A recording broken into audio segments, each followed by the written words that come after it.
So today I want to talk about family estrangement and to offer some comfort to those of you going through it.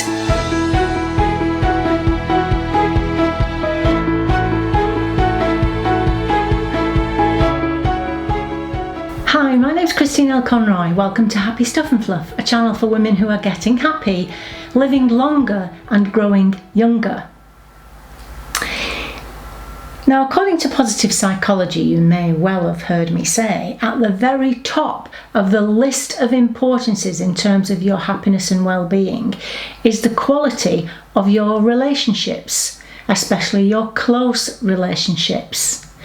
And that's why today I want to talk about what's fast becoming, if it isn't already, a silent epidemic, and that's family estrangement, and particularly looking at parent and adult child estrangement.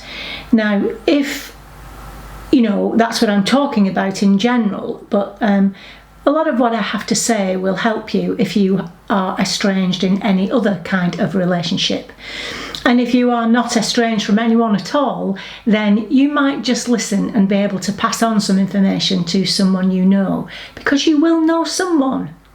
Let me tell you how I know that.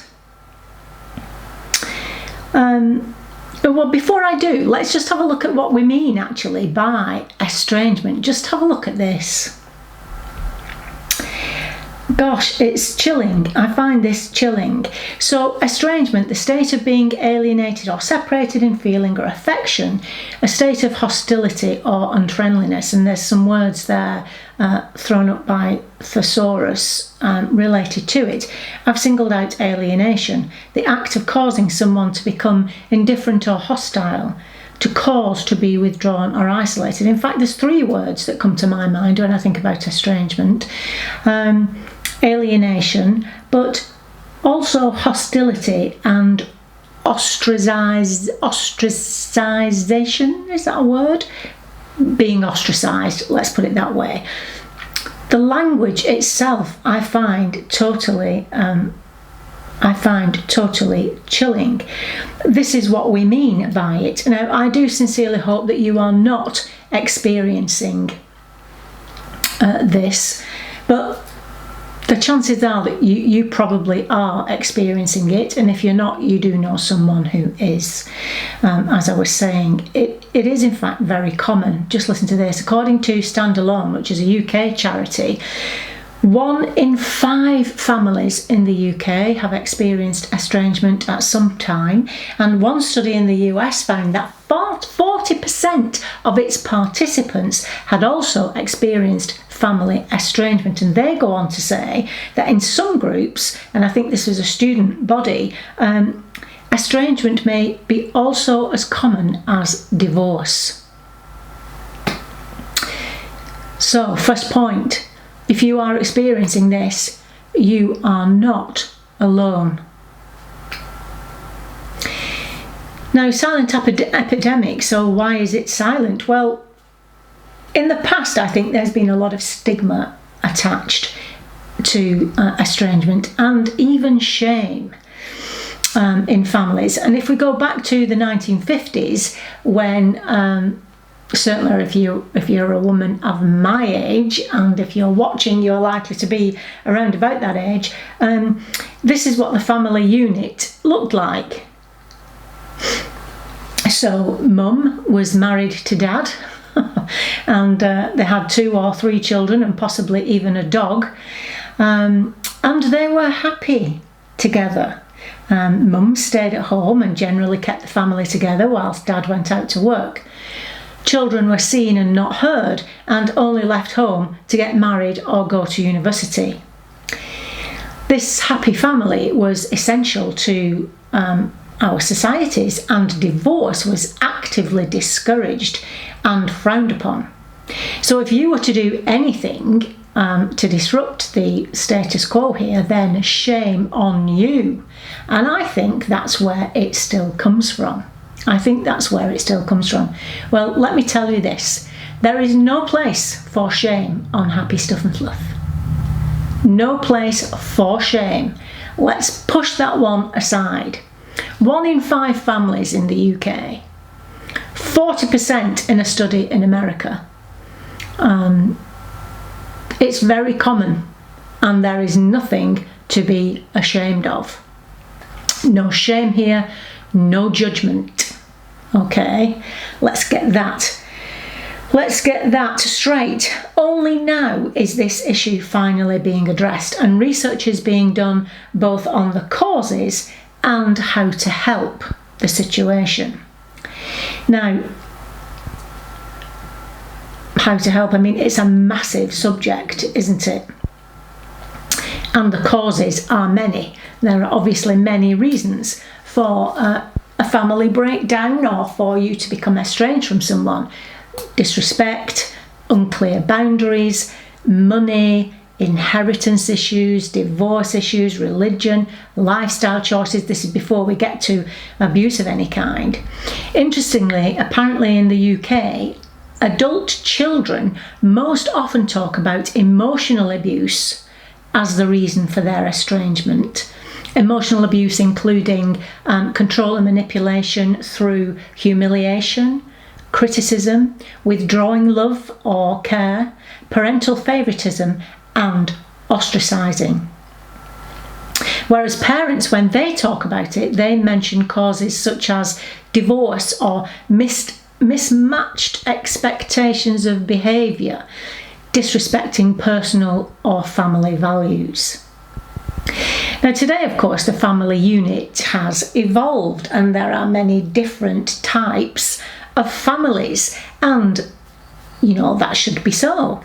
But I think in many cases we have and still are struggling to adapt to this evolving of the family. Where we may not know, or we may be expecting to have expectations that are not going to come through, all those kind of issues. To be honest with you, it's not the causes or the rights and wrongs of this situation that I want to talk about. I do want to say that I know that living with this can be a living hell. Some people I've talked to are literally going through a living hell. And when you start to read about people's experiences, you realise just how much hurt is being caused. A recent positive psychology study showed that the exclusion you feel when you've been estranged from someone triggers exactly the same brainwaves as physical pain. Going through this can make you mentally and physically sick. Now, as I say, estrangement is a massive subject, and I certainly don't have a magic pill. I know that whichever end of this you're on, you may be the initiator of the estrangement or feel that you're the victim. Whichever, you are hurting, and that is for sure holding you back from your ability to be happy. Now, as you know, your happiness is my concern. Your happiness and your well-being is my concern. So, okay then, so what to do about it? Well, it does depend on your situation, obviously. Now, just let me say, if you're angry and resentful about this at the moment, if it's newly happened, let's say, and you may have every right to be angry and resentful, what follows is probably not for you at this time. Come back. It may not be right for you just now. And equally, you might feel that the estrangement that you've been through is the best thing that ever happened to you, and you feel more free now than you've ever felt. And if that's the case, then I'm pleased that you have reached a place of peace and healing. I'd like to hear your story in the comments box. I'd like to hear all of your stories in the comments box. Because of course I don't know your stories, but I have a story of my own which I'm going to briefly tell you, only briefly. If you want to know the details, you're going to have to read it in my book. I know, sorry, Stitch Your Own Silver Linings. I talk about it in a bit more detail there. What happened to me? So when I was young, actually not that young, I was 21, I became estranged from my family, mainly from my mother, and that went on for some 7 or 8 years. Initially, of course, I was hurt. Of course, I was hurt. I was going to say I was a child. I wasn't a child at 21, but not far off.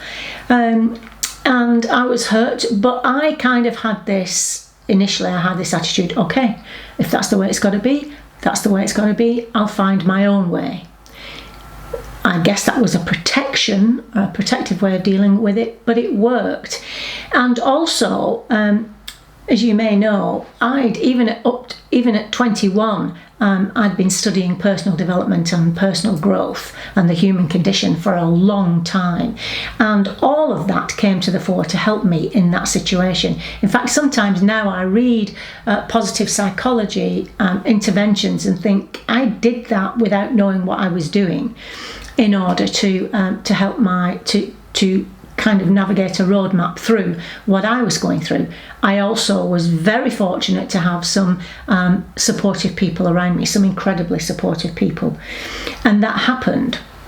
So as time went on, I started to develop my own life and my own person, because I was much more than my mother's daughter, which is all I felt I was allowed to be whilst I was at home. Once I left home, now I had the opportunity to develop and grow in the way I wanted to. And that's what started to happen. In fact, I married and had my first child with my mother not being on the scene. I eventually was in touch with other members of my family, and so I knew roughly how she was, but we only spoke once, which was when I rang her to tell her that I was getting married. But that was the only time. And then some 7 or 8 years down the line, I was out one day visiting I was visiting Mr. Kitchen's auntie, and I had Mitch with me, who was my 18-month-old son. Now, it turned out that Mr. Kitchen's auntie wasn't home, and I had to drive past my mother's house to get back to my home. And to this day, I don't know what made me do it. As I was driving past, I indicated right and turned into her avenue. I got out of the car and went straight to the door. A little bit like tipping the bucket. I'll leave a link probably somewhere above to the video about tipping the bucket. Giving it no thought, I knocked on the door, and my mother opened the door. Now, of course, she didn't know I was coming, which was perhaps fortuitous. She opened the door, and for a few seconds she kind of didn't know who she was looking at. I was standing there with my son in my arms. Now, at that point, she could have shut the door, but it didn't matter. I wasn't worried about that. I'd spent the last 7 years without her. What did I have to lose? If she'd shut the door, okay, I hadn't gained anything, but I hadn't lost anything either. She didn't, in fact. When she realised who it was, before my very eyes, she crumpled and she began to sob. She threw her arms around me and was sobbing. Oh dear. Anyway, she invited me in and we caught up a little bit and chatted, and from that day on, then our relationship, we started to develop a different relationship, but we were back in touch. The thing is, and I'll be mentioning this in the second part of this video, the issues around why it happened were never discussed. Now, I don't think I could have spoken to my mother in terms of questioning her parenting. I think I didn't want to upset the apple cart, let's put it that way. So I took her lead. It never came. We never talked about it at all. And then just before she died, my mother died of cancer, and we were well back on in touch by then. I have 2 brothers and 2 sisters, and we all took it in turns to sit with her while she was ill. And this one night she started to talk to me, and she said, I know I made some mistakes with you when you were growing up. And that's all, that was it. That's all she needed to say. That's all I wanted, ever. Acknowledgement of that. And I felt exonerated. I didn't need any more. I didn't need to say anything to her. That's all I needed. That was that.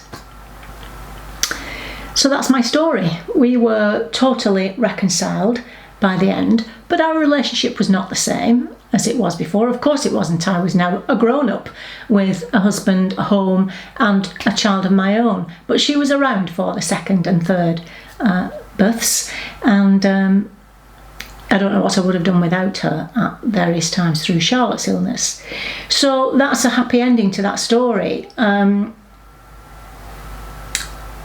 You know, what, like I say, I don't know what your story is. And